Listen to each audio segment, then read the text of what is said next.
कभी कभी जिंदगी एकदम उस मोड़ पर खड़ी हो जाती है जहां हमें लगता है कि सब खत्म होने वाला है।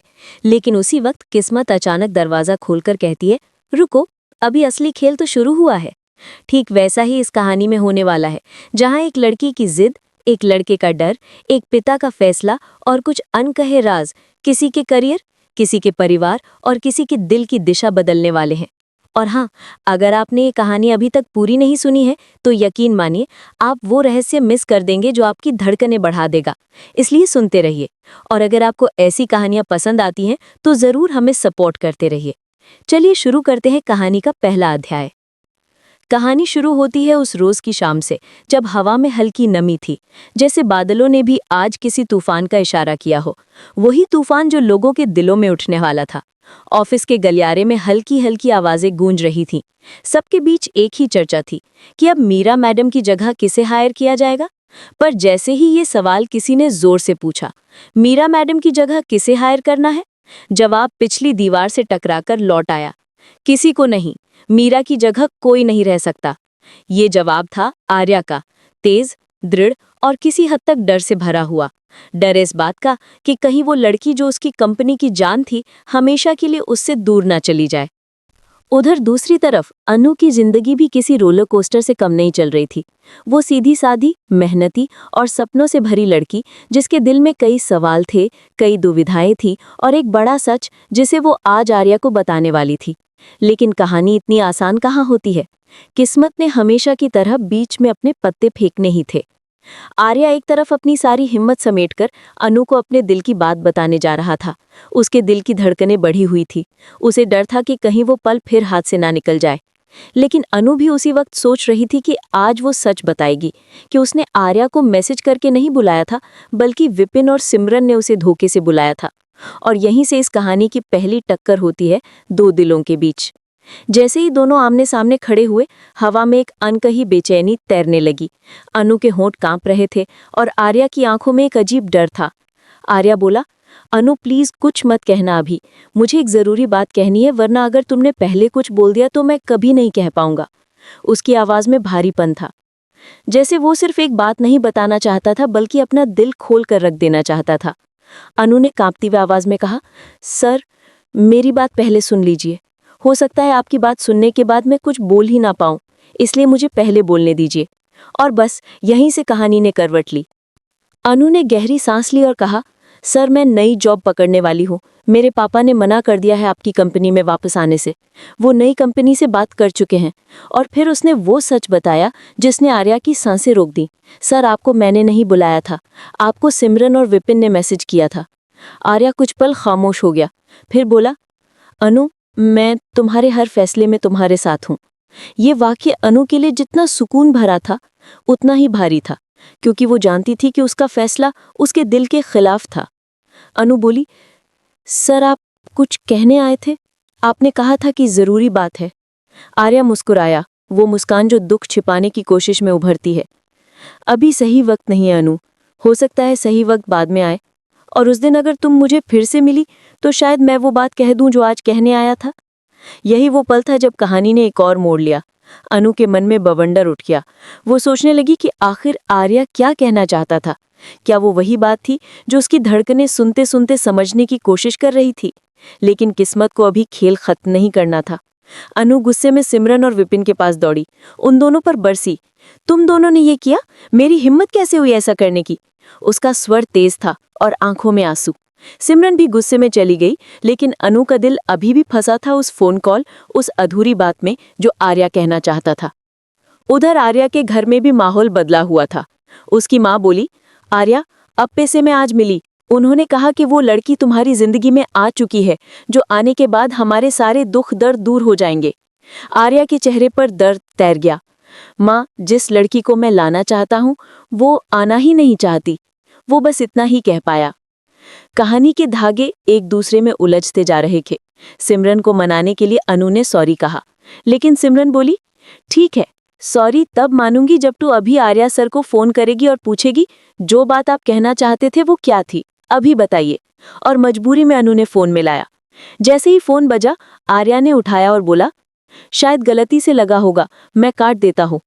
अनु घबरा गई। नहीं सर, गलती से नहीं लगाया, मैंने खुद मिलाया है। लेकिन किस्मत को बीच में बोलना था। तभी गोपाल जी आ गए और बोले, अनु किससे बात कर रही हो? अनु बोली, आर्या सर से। गोपाल जी ने सख्त लहजे में कहा, अब पुरानी बातों को भूल जाना ही बेहतर है। नई जगह तुम्हारा मन तभी लगेगा जब पुरानी चीजें पीछे छोड़ दोगी। अनु की आंखों में फिर वही दुविधा, वही दर्द उभर आया। रात ढल चुकी थी। कहानी अपने अगले मोड़ का इंतजार कर रही थी। अनु इंटरव्यू की तैयारी कर रही थी और खुद से सवाल पूछ रही थी, उस कंपनी का एनुअल टर्नओवर क्या था जिसमें मैं काम करती थी? और तभी दरवाजे से आवाज आई, 120 बिलियन। अनु पलट कर देखती है, सर आप? हाँ, आर्या आया था। और इस बार वो किसी दिल की बात बताने नहीं आया था, वो एक बड़ी जिम्मेदारी देने आया था। उसने अनु को बताया कि वो उसे राजनंदिनी साड़ी की बिजनेस हेड बनाना चाहता है। पहले तो गोपाल जी ने साफ इनकार कर दिया, लेकिन जैसे ही उनकी नज़र उस साड़ी पर पड़ी, वही साड़ी जो अप्पे ने दी थी, उनका मन बदल गया। वो आर्या के पीछे भागते हुए बोले, सर बात कीजिए, हम तैयार हैं। लेकिन यहाँ कहानी एक और मोड़ लेती है। वजह मीरा थी। मीरा की जगह किसी और को हायर करने की बात चली और आर्या ने साफ कहा, मीरा की जगह कोई नहीं रह सकता। अब आर्या खुद मीरा को मनाने उसके घर जा रहा था। और यहीं से शुरू होती है वो टक्कर, वो गुत्थी, वो खेल। कहानी अब उस बिंदु पर पहुंच चुकी थी जहां हर व्यक्ति अपने अपने फैसलों, डरों, उम्मीदों और अधूरी बातों के बीच फंसा हुआ था। जैसे एक ही मंच पर 4 किरदार खड़े हों, लेकिन किसी को ये ना पता हो कि किस वक्त पर्दा गिरेगा और कौन सी सच्चाई सबसे पहले उजागर होगी। अनु अपने कमरे में बैठी थी, मन में वही सवाल, आर्या क्या कहना चाहता था? वो इतना परेशान क्यों दिख रहा था? क्या सच में कोई बात उसके दिल में थी या ये सिर्फ उसकी कल्पना थी? लेकिन इससे पहले कि वो अपने मन के सवालों को शांत कर पाए, जिंदगी ने फिर से एक करवट ली। इस बार कहानी की डोर मीरा की तरफ खींचने वाली थी। उधर आर्या गाड़ी में बैठा था, मीरा के घर की तरफ जाते हुए। उसके भीतर एक अजीब बेचैनी थी। वो जानता था कि मीरा का जाना कंपनी के लिए सिर्फ नुकसान नहीं था, बल्कि उसे चोट पहुंची थी। वो चोट जो किसी गलतफहमी, किसी हादसे या किसी आहट की वजह से हुई थी। रास्ता लंबा नहीं था, लेकिन उसके विचार बहुत लंबी दौड़ लगा रहे थे। वो सोचना चाहता था कि उससे कहाँ गलती हुई, पर सच तो ये था कि उसने शायद कभी मीरा को सच में समझा ही नहीं था। वो बस उसका आदर करता था, उस पर यकीन करता था, उसे कंपनी का स्तंभ मानता था। पर क्या कभी मीरा ने महसूस किया होगा कि वो उसके महत्व को सिर्फ प्रोफेशनल नहीं, बल्कि इंसानी तौर पर भी समझता है? शायद नहीं, शायद इसलिए वो चली गई। उधर दूसरी तरफ अनु की जिंदगी भी किसी रोलर कोस्टर से कम नहीं चल रही थी। वो आज पहली बार महसूस कर रही थी कि वो सिर्फ एक कर्मचारी नहीं है, उसकी गैर मौजूदगी किसी के दिल में तूफान ला सकती है। और वो कोई नहीं था, वो खुद आर्या था। दिल तो चाहता था कि फोन उठाकर पूछ ले, सर बताइए ना, वो क्या बात थी? पर उसी क्षण पिता की कठोर आवाज उसके भीतर गूंज उठती, पुरानी चीजों को भूल जाना ही समझदारी है। अनु समझ नहीं पा रही थी कि वो किस रास्ते पर चले, दिल के रास्ते पर या पिता की आज्ञा वाले रास्ते पर। और इन दोनों रास्तों के बीच उसका भविष्य अधर में लटका था।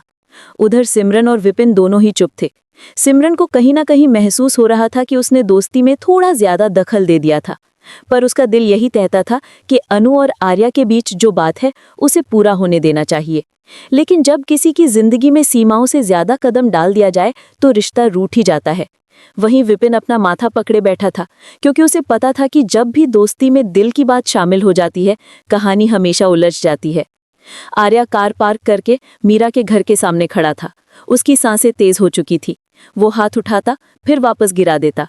आखिरकार उसने दरवाजे की घंटी बजाई। कुछ पल की खामोशी के बाद दरवाजा खुला और सामने मीरा खड़ी थी। चेहरा थका हुआ, आंखों में हल्की नमी। उसने आर्या का चेहरा देखा और एक पल को लगा जैसे उसे यकीन नहीं हुआ कि आर्या सच में घर के बाहर खड़ा है। आर्या, मीरा मुझे तुमसे बात करनी है, अगर तुम 2 मिनट दे सको तो। मीरा ने थोड़ा झिझक कर दरवाजा खोला और आर्या अंदर आया। कमरे में गहरी खामोशी छा गई। दोनों एक दूसरे की तरफ देख रहे थे, लेकिन किसी के पास शब्द नहीं थे। आखिरकार मीरा बोली, आर्या, तुम्हें अब क्या कहना है? जब मैं कंपनी छोड़कर चली गई तब तो तुमने मुझे रोकने की कोशिश भी नहीं की। आर्या की आंखें झुक गईं। मीरा, मैं जानता हूं कि मुझसे गलती हुई है, पर मैं तुम्हें रोकना चाहता था, बस तुमने मौका ही नहीं दिया, और शायद मैं अपनी बात सही तरीके से कह ही नहीं पाया। पर सच तो यह है कि कंपनी तुम्हारे बिना अधूरी है। मैं तुम्हारी जगह किसी को नहीं बैठाना चाहता। मैं नहीं बैठाना चाहता। मीरा ने लंबे समय बाद पहली बार उसकी आंखों में देखा और बोली, तो फिर तुम आज क्यों आए हो? आर्या ने गहरी सांस ली और कहा, क्योंकि मैं चाहता हूं कि तुम वापस आओ, और नहीं, किसी मजबूरी में नहीं, सिर्फ इसीलिए क्योंकि तुम कंपनी की जान हो, और क्योंकि मैं किसी और को तुम्हारी जगह सोच भी नहीं सकता। मीरा की पलकें कांप उठी। शायद ये वो शब्द थे जो वो महीनों से सुनना चाहती थी, पर दिल एक बार टूट जाए तो आसानी से नहीं जुड़ता। उसने हल्की सी मुस्कान दी और आर्या कहा, आर्या, तुम हमेशा सही फैसले लेते हो, लेकिन इस बार फैसला मैं लूंगी। मैं सोचूंगी, वादा नहीं करती, लेकिन तुम्हारी बात दिल से लगी है। आर्या ने सिर हिलाकर कहा, बस इतना काफी है। इधर अनु के घर में एक नया मोड़ आ चुका था। उसकी नई कंपनी के लिए फाइनल इंटरव्यू का समय तय हो गया था। पापा के चेहरे पर खुशी थी, लेकिन अनु के दिल पर बोझ बढ़ता जा रहा था। वो पढ़ने की कोशिश करती, पर दिमाग में वही आवाज गूंजती,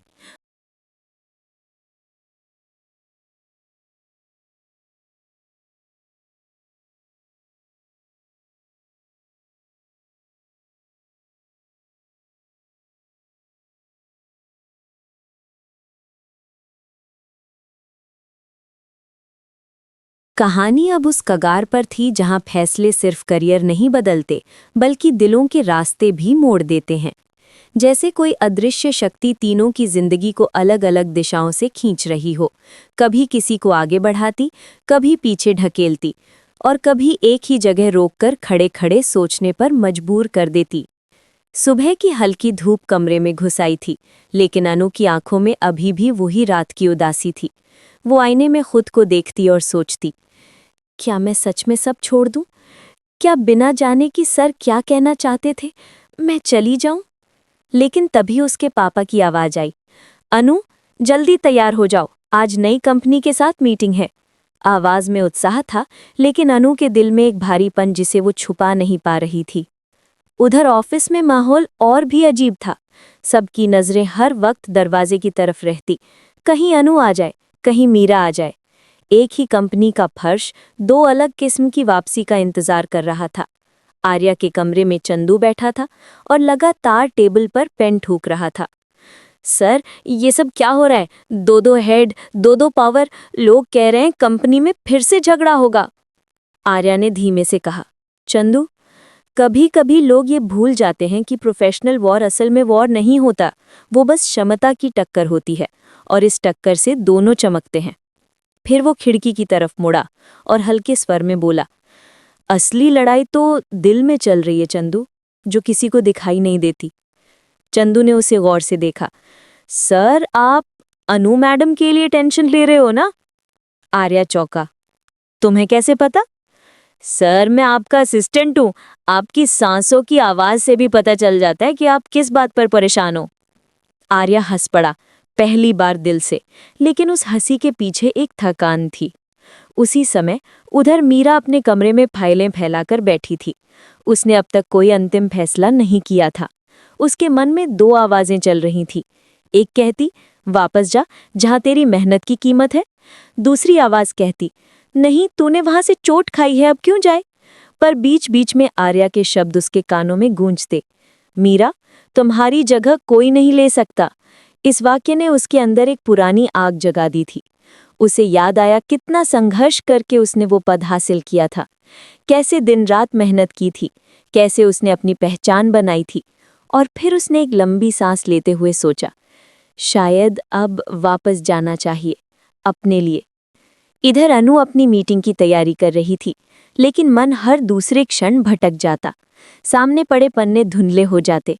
वो खुद को समझाती, ये मौका मैं सिर्फ अपने दिल की वजह से नहीं छोड़ सकती, पर अगले ही क्षण दिल बोल उठता, लेकिन क्या दिल की आवाज को हमेशा दबाते रहना ठीक है? सिमरन कमरे में आई और उसे चुपचाप देखती रही। अनु, तू खुश नहीं है ना? अनु ने झूठ बोलने की कोशिश की। नहीं, ऐसा नहीं है, बस थोड़ा नर्वस हूं। सिमरन ने उसकी आंखों में गहराई से देखा।